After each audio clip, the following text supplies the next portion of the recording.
ल है अब चाहिँ विधिवत रूपमा आजदेखिको सो चाहिँ एमएलए कप आर्चरी टुर्नामेन्ट आरम्भ भएको घोषणा गर्दछौँ।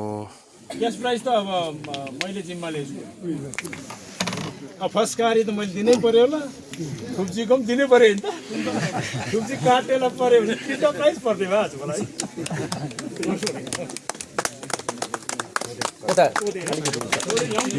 अबिलुञ्चोक अब चिफ गेस्ट टिटीबाट नल्याइ भएको छ नि चिफ गेस्ट फाइनल ल्याउनु नाम बताइदिनु टिम क्याप्टन नयाँ प्लेयर पुरानो प्लेयर छैन टिटी साहब ल्याउने नि त चिफ गेस्ट त क्लोजिङको दिन चाहिँ मेरो 11 वर्ष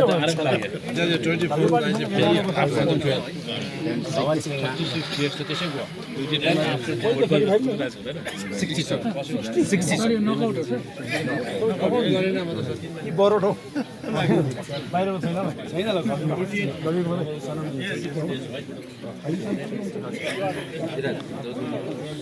नाउ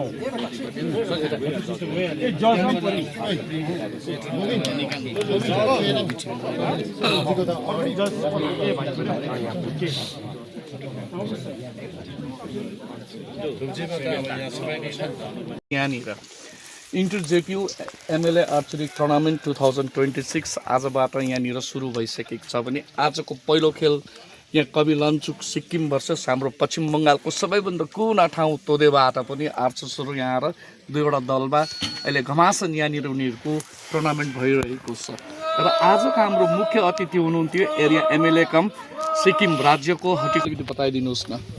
यो टुर्नामेन्ट नेबुला आर्चरी एसोसिएसन जुन चाहिँ एउटा टुर्नामेन्ट छ एउटा टुर्नामेन्ट मात्रै होइन यो हाम्रो एउटा अब एउटा हाम्रो कम्युनल हार्मोनीको एउटा थिम लिएर गरेको छ।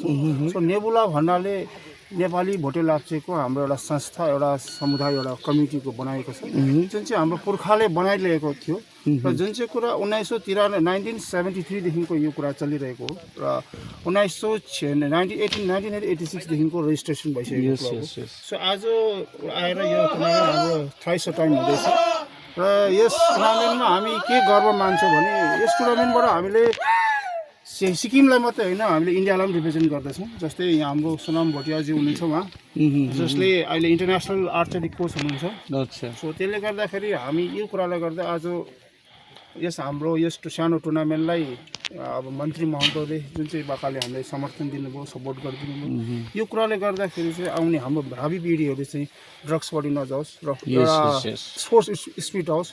स्पोर्ट मात्रै होइन र हाम्रो कल्चरल ट्रेडिसन्स के छ आफ्नो वेशभूषा के छ हाम्रो कल्चर के छ त्यो कुरा मासिनु भएन किनभने आउँदो दिनमा हामीलाई आफ्नो आइडेन्टिटीको क्राइसिस हुने डर छ जस्तो लाग्छ। जस्तै मानिलिउँ आज हामी भुटियाबाट हामीले भुटिया भाषा भुलिँदैछ। सो त्यसले गर्दा किन भुलिँदैछ यो कुराहरू भोलिको दिनमा जिरो पनि हुनसक्छ। हाम्रो